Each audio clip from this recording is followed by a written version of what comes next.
And now we will have our daily word, which is for today, Sunday, May 25th, comforted. I am comforted, knowing that God's presence is a blessing now and always. There are times I mourn the loss of a loved one, or perhaps the loss of something that I treasure. I'm thankful when those around me acknowledge my loss and comfort me by expressing care and concern. It may not completely alleviate my pain, but their efforts do lift my mood, if only for a short while.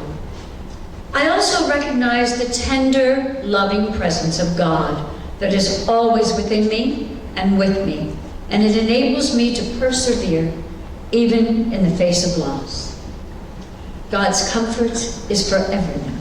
The light, love, peace, and comfort of the divine bless all of those who are feeling the pain of loss, loneliness, and grief.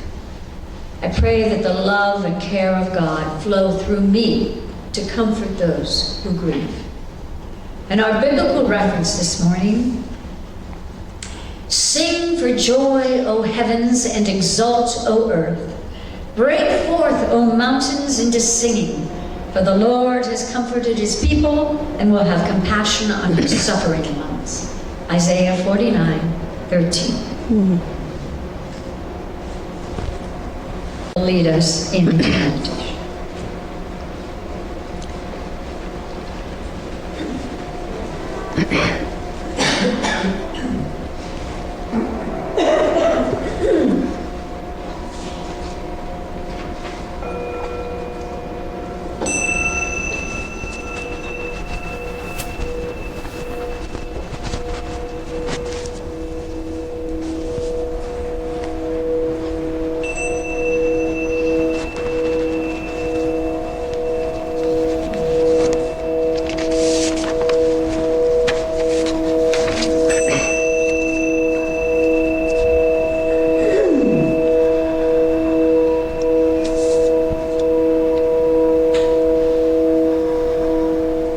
As we take in that beautiful healing music, let's begin to prepare for our time of meditation.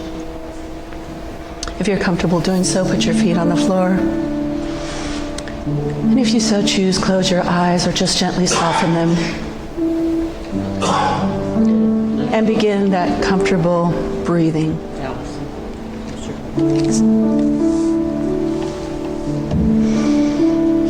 Drinking in the energy of God, we breathe deeply.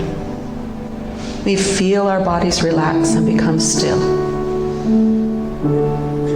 As we quiet our minds and open our hearts, we affirm the one power, the one presence is active in our lives and in the universe, guiding us in every step of the way.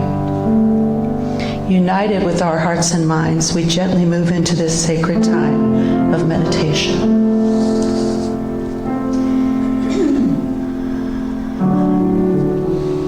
As I focus within, I am filled with peace. As I turn my attention to the presence at the core of my being, I am filled with peace. It is not something that I must seek or achieve.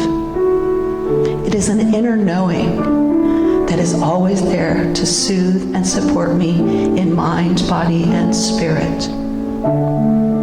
Centered in this knowing, I realize my connection with the One, and I experience lasting peace. I focus on this peace now.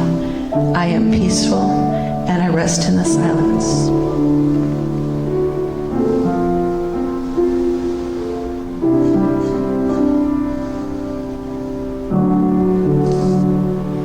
I am guided by that still small voice within.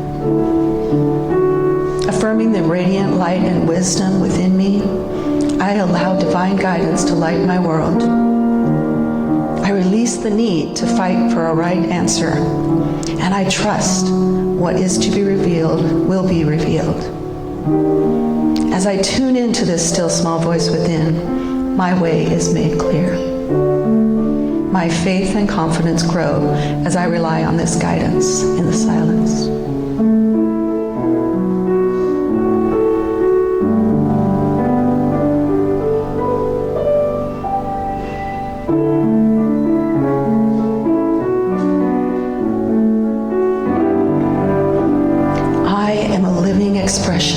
of God's perfect idea. As a living expression of God, I embrace wholeness as my birthright. Quieting my mind and opening my heart, I allow life and love to flow through me, healing my mind and body. With each cleansing breath I take, every cell, tissue, and organ is infused with wholeness. Restored and renewed through this power of prayer, I rest in the moment.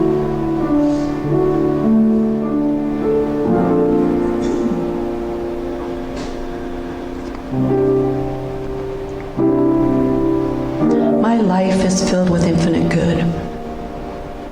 I know my source, and it has infinite supply. I am grateful for the flow of abundance in my life. As I release any lingering thoughts of lack or limitation, I tap into that wellspring of abundance at the core of my being. I have everything I need: time, talent, treasures, divine ideas, inspiration, and creativity.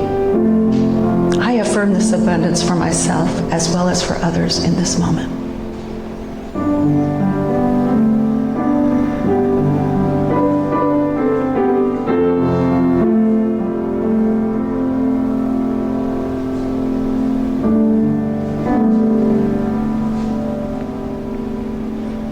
I am a channel of love and peace.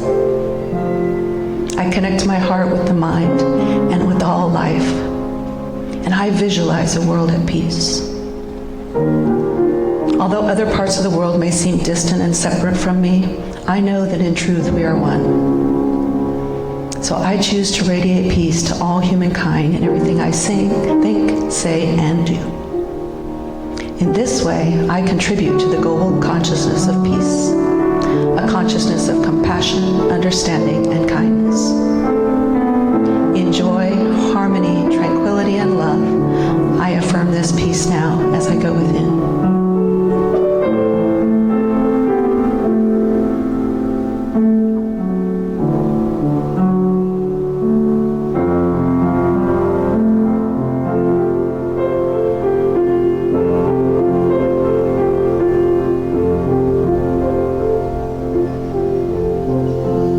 Drawing in a deep breath,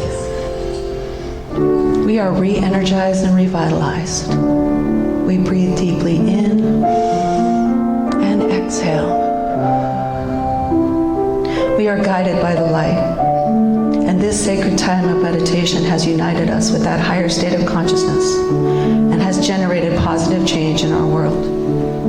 So as we return to the activities of the day, we do so with a greater sense of purpose, in harmony with ourselves, our lives, and all others. So we say, thank you, Spirit, and so it is.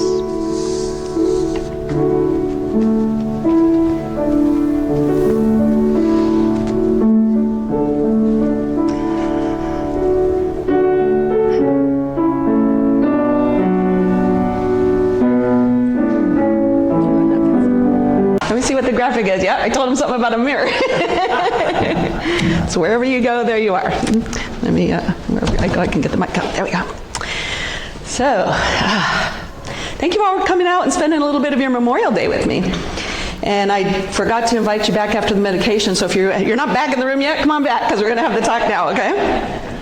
I do want to begin this morning and do acknowledge that it is Memorial Day weekend, and just take a few moments to honor those that have fallen. So Memorial Day is usually a U.S. national holiday that's set aside to remember in gratitude and pride all of those who served and died for our country and our freedom, both during deployments overseas and training in the service in the U.S., and just any time that they were out serving our country. And the holiday did originate in the American Civil War, when people placed flowers on the grave of those who had fallen in battle. And Memorial Day offers us a chance to reflect on the countless individuals who served and lost their lives and come together with families and communities that are left behind. So I found this prayer that I'd like to share with you, after which we'll have just a moment of silence to reflect. Eternal God, from whom all life comes and to whom all life returns, We remember all who served our country in the military. We remember and we give thanks for the sacrifices and the devotion, for the life, the faith, and the love in each person. We remember and we pray for those who bear wounds, mental and physical, those who care and provide for our veterans, those who grieve for loved ones who have died. May the day soon come when swords are beaten into plowshares, when war is no more, and when your peace will know and be known all through the world. Amen.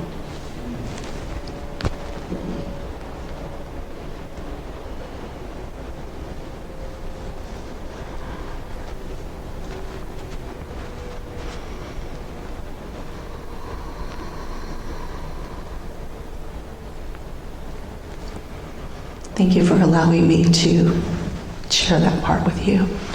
And to all of our armed forces, men and women, we say thank you for your service. And we pause to remember all those who have given their life for our country. And just know that there will come that day.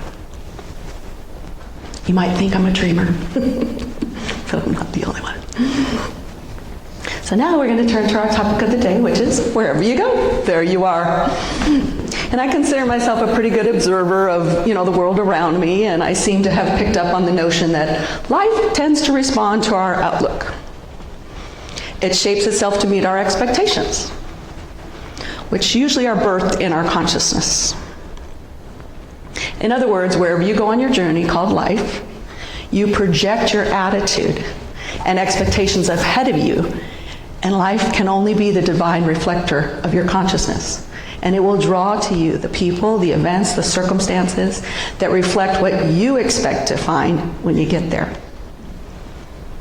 So what I've discovered is that what I expect from others is pretty much what I get. People generally live up to or down to the level that I expect. And why is this? Because the energy that I radiate or that is broadcasting before me, it will draw to me more of the same. So for instance, when somebody specific, and I'm not naming names, calls me, I kind of predispose how the conversation's going to be based on previous reactions that I've had with that person. God rest her soul. Occasionally, our past can sometimes become our calling card, our story in which we live, breathe, and have our being. And I'm sure that all of us have met somebody that the minute they meet you, they're telling you their story. So just as often, though, these stories stem from something that's painful and that has occurred in their lives, such as a loss or a health diagnosis or an inner crisis that's going on. But what I'll tell you is that in many of these instances, this is a gift wrapped in pain. And this gift, this wonderful gift that has been given to us, is there to teach us the most powerful and meaningful lessons. We can't see it when we're going through it. But I know that if you just take a moment and think back to a major shift in your life, maybe a major move or the loss of somebody in your life, on the other side, there was the rainbow. Okay? So what we want to do is to honor both the physical and the emotional pain that goes along with this journey. In our society, they easily accept the physical pain. They got no problems with that. But somehow, they resist the emotional pain, especially if we're trying to seek to help this pain. But if we fall down and break our leg, do we not go and get care? Of course we do. So then why then do many of us suffer the emotional pain or trauma and think that somehow we have a magic answer and we're just going to heal it ourselves? Well, I've been in the ministry now a little over 20 years, and I'm sorry, I can't always heal it myself. And you know what's the best part is the recognition of that and reaching out to somebody else to have that healing. So we think to ourselves, oh, no problem, I got this. No. In my counseling, when people come to me for counseling, I've seen these people in this deep emotional pain, and they would rather deny it and avoid dealing with it. And what I found is that they'll come to me and they'll say, this is my problem. But then when we have the counseling session, I said, oh, because this is what I hear. Is this what you really meant? And that's when they allow that opening up and allow that little bit to come through. But they don't want to feel the pain, so they try to seek to numb the pain, and they go around it. They try to go around it. And this is rational. We all begin to open up and we let that emotional pain out. Guess what? We're going to feel it again. But here's the little wisdom, and it's from Jon Kabat-Zinn. Irrespective of what trip you take to avoid your emotional pain, upon your return, the pain will always be waiting for you, like a faithful pet, wagging his little tail, right? Excuse me. And why is this so? Who you really are does not end with your physical self. You have an eternity to get it right. That is our sole purpose on this earth, is to get it right, to live to our highest and best consciousness. So why do we put it off? And the interesting thing is that whether it is in this life or the next, the people, the circumstances, all these things that cause you that emotional pain, they're only stimuli that activate the place within you that needs healing. Wherever you go, you will manifest the people and circumstances that over and over and over again offer you this chance to heal that very pain. So for instance, if you've not healed from the pain of a death long ago, you may be repeatedly experiencing this type of loss in your life in order that you can learn to process that healing. And they've done studies on centenarian, people over 100, you get me, that when they talk to them and they say, what is one of the secrets of life? The way they handle grief is one of the indicators for the longer life. Because, when we hold that stuff in, then it's eating us from the inside out. And that's what's causing some of the physical aspects that we have. And there's no better place than right here, and there's no better time than right now to find out what you might be missing out on in life. So how can we do this? Luckily, I always come prepared. So one way is to turn and face those demons that are haunting you. You'll discover that as you just drag out your emotional pain and bring it out into the light of day, and you look at it fearlessly, it's not nearly as big as you thought it was. And guess what? It's in the darkness of your mind, and light always dispels the darkness. So unless this trauma happened right this very second, we're talking about something that happened in the past. The past is nothing but the past. It cannot and it will not propel you forward into the future in any way. So I invite you to know that you never stand alone, because the infinite power, which is the ultimate light, dwells within each and every one of us. So step into that presence of the light with a clear mind and an open heart.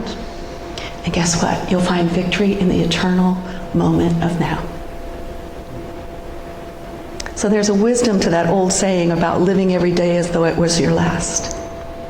And that doesn't mean you should go out and be reckless. I'm not recommending that. But rather what it recognizes that the unexpected can happen at any time. So nurture those relationships that you have. Find that love. And you have to see time as a currency. And when you start to look at currency, time as a currency, then you realize you have to spend it now. Not wait for the day that it will never come. Because you're not here forever, and neither is anybody else that you love. So it's like not waiting to put the good china out until the company comes over. Oh, you can't use that towel because that's not good towel. Use it. My aunt, bless her heart, used her Royal Doulton china for breakfast every morning. Her Wedgwood crystal. I mean, that's her life. That's the way she lived her life. And she, she was a wonderful, shining example of that. And you start to think about, start shifting that. And remember that time is a man-made concept. So there's no time and space in God. So let's just start living on that edge. So take the time then to ask yourself if you learned from going through the experience that you went through. There is value in all experiences. It just may take a closer look sometime or a little more time to see what it actually is. And maybe the lesson is compassion, maybe it's strength, Or perhaps in the case of someone dying from a long-term illness, maybe it's relief. Really go within and seek out the lesson by being present in the moment. And this is often referred to in the New Thought community as mindfulness. Many of us spend so much time focusing on the future and thinking about the past that we miss out on fully experiencing what's going on right now in the present. So make a conscious effort then to focus your attention on what you're doing right now and what is happening around you. So let me tell you a story about a couple of friends. And these friends were known as If and When. And they somehow forgot the opportunity of being in the presence. If and When were friends. Every week they met for lunch. Both If and When had suffered a loss and a trauma in their lives. Their conversation usually centered around all the things that they would do once they got over their problems. They both also had many dreams, and they loved to talk about them during these luncheons. This particular Saturday when they met, Wen sensed that If was not in a great mood. As usual, they sat at their table that was reserved from them and they ordered their lunch. Once they placed the order, Wen asked If, "What is wrong with you? You don't seem your usual self." And If looked at Wen and replied, "Well, I'm not sure. I just don't feel like I'm making any progress in getting over this loss in my life. I keep reliving it every day. If only I could move on." So Wen knew exactly how If felt. He's like, yeah, Wen, I too feel stuck. I feel stuck in my grief, but I don't know. When I feel better, when I get the money, then I'll go to counseling. Wen then said, "Well, what about that new job you were going to go get? I'm sure that would occupy some of your time and then you're not maybe dwelling in the past so much." And If replied, "If only my computer wasn't broken, I would have sent them my resume." "Ah, don't worry about it, If. When you're ready, another job will come through. I've been thinking about looking for another job myself, but I'll wait, and when the weather gets nicer, then I'll look then." So Wen then went on to tell If about his week, hoping that it would cheer him up a bit. And the man at the next table couldn't stop but overhear what was going on. They were both talking about when this and if that. Finally, he just couldn't take it anymore. He says, "Excuse me, gentlemen." And If and Wen both looked up and they wondered, what could this man possibly want? So the man continued, he said, "I'm sorry, but I couldn't help overhearing your conversation, and I think I know how I could solve your problem." So If smiled and thought, yeah, how could a complete stranger know how to solve my problems? All of their problems combined. If only he knew. When he realized the challenges that they faced, there was no way that he could solve their problems. But he was curious. So If asked the gentleman, "Well, just how do you think you can solve our problems?" The gentleman smiled and said, "You only need listen to yourselves." And it reminds me of an old proverb, "If and when were planted and nothing grew." If and When looked puzzled, and the gentleman smiled and said, "Start counting how many times you use those words, if and when. And rather than thinking if and when, start doing. Take action. Stop talking about if and when." If and When both looked surprised, and suddenly they realized what the gentleman had said was just really true. So both of them were guilty of thinking, acting, and living their lives for the ifs and the whens. The gentleman left, and If and When had a conversation, but it shifted. And they made a pact that when they met for the next lunch in the next week, there would be no ifs and whens. There would only be talk about what they had accomplished. And what's so funny, when I was thinking of the talk and remembering that story on, I don't know if anybody, Big Bang Theory, but one time Sheldon said, if ifs and whens were candy and nuts, we'd all have a Merry Christmas. That's really cute. I was like, okay, I get you. So this is just a reminder that if and when we choose to let go of that, which is keeping us from our lives, we move into the present, and then we really live.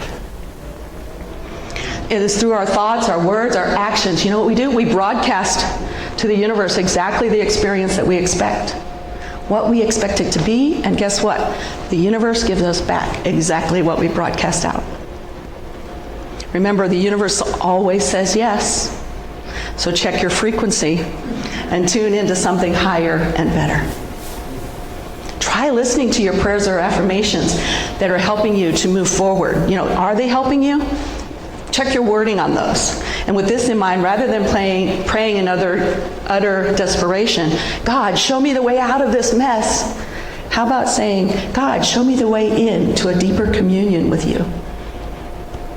Trusting that from that deeper place of knowing, we are always gently led to where we need to be. And this is an example of what we call divine surrender. And it can be the most challenging thing for any of us to do because it requires that we become still and we listen. So I live in Baja California, down on the peninsula, and sometimes I forget I live in a third world country. And I've been having some problems with my electricity situation. And it has been one frustrating day after another, and I finally just, God, you got to handle this because I can't do it anymore. And guess what? The minute I started releasing and allowing that higher source to take over, things are starting to fall in place. Not completely resolved because, no time and space. But they are starting to move forward. And guess what? I'm not worrying about it every day. I'm just knowing that I'm going to have electricity. Ramana Maharshi suggests that we seek the source and then merge with it. The great teacher Jesus was telling us the very same thing when he declared, seek and ye shall find, knock and the door will be opened. So both of these men knew that the source would avail itself to anyone who willingly, intentionally, and mindfully merged with it. And God extends its guidance, wisdom, strength, and power to us 24/7, 365. But it's up to us to allow that divine to come in, to show us the way beyond the appearances that we're seeing in front of us. And we do this then by letting go and letting God. So a few years ago, I became the sole caregiver for my mom, who at the time was 86 years old, and she broke both her hips in a period of 7 months. So you can imagine that this took a toll on me and my family, physically, emotionally, and even spiritually, because I have my own family, but I have to be this full-time caregiver for her. And I just got to a point where I had nothing left to give. I was just done. And everybody kept saying, God never gives you more than you can handle. And to which I began to reply, well, then he needs to stop trusting me because I'm at the end of my rope. Okay? But I'm still a minister, so when yet again I was faced with another situation that came up for which my ministry particularly was divine, at first I felt, with everything going on in my life, there is no way that I can handle one more thing. I'm dealing with my mom, I'm dealing with my life, I'm dealing with stuff handling out in the United States and in the globe. I can't do it, nothing. So that was my immediate response. You know what, can't adult anymore? Nope, don't call me.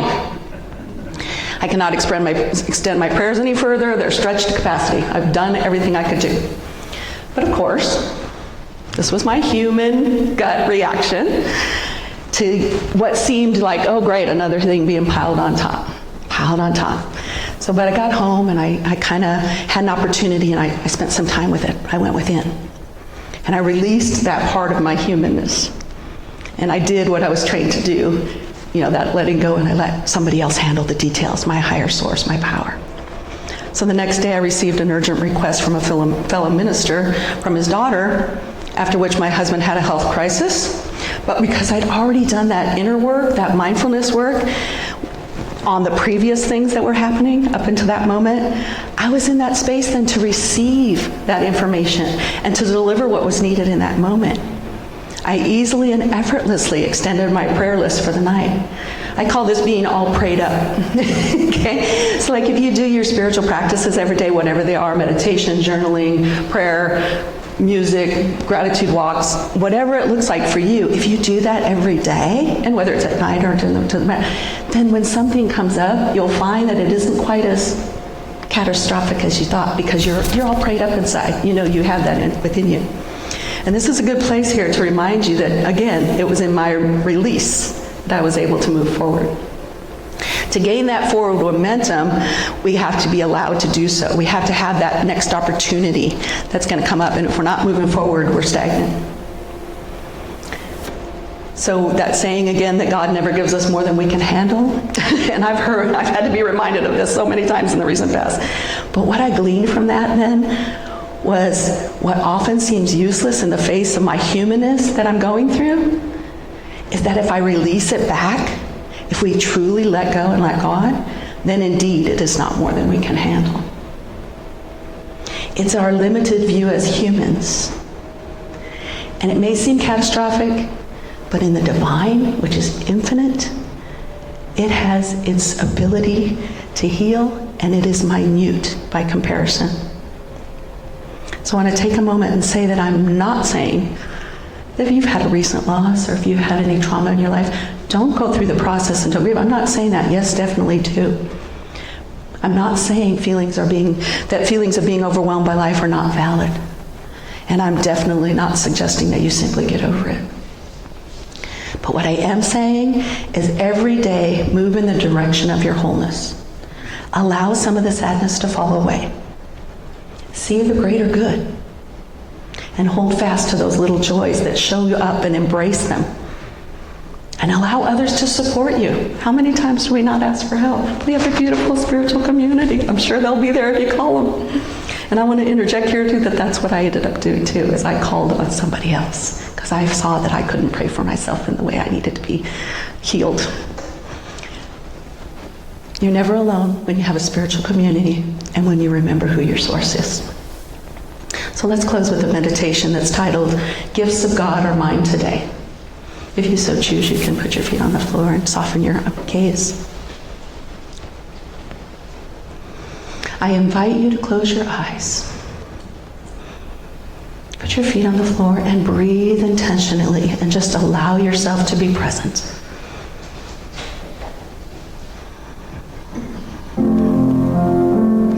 It is the Father's good pleasure to give the kingdom of heaven harmony and abundance. Today I am open to the blessings of the infinite and eternal treasure, inviting me to dip deeply into it.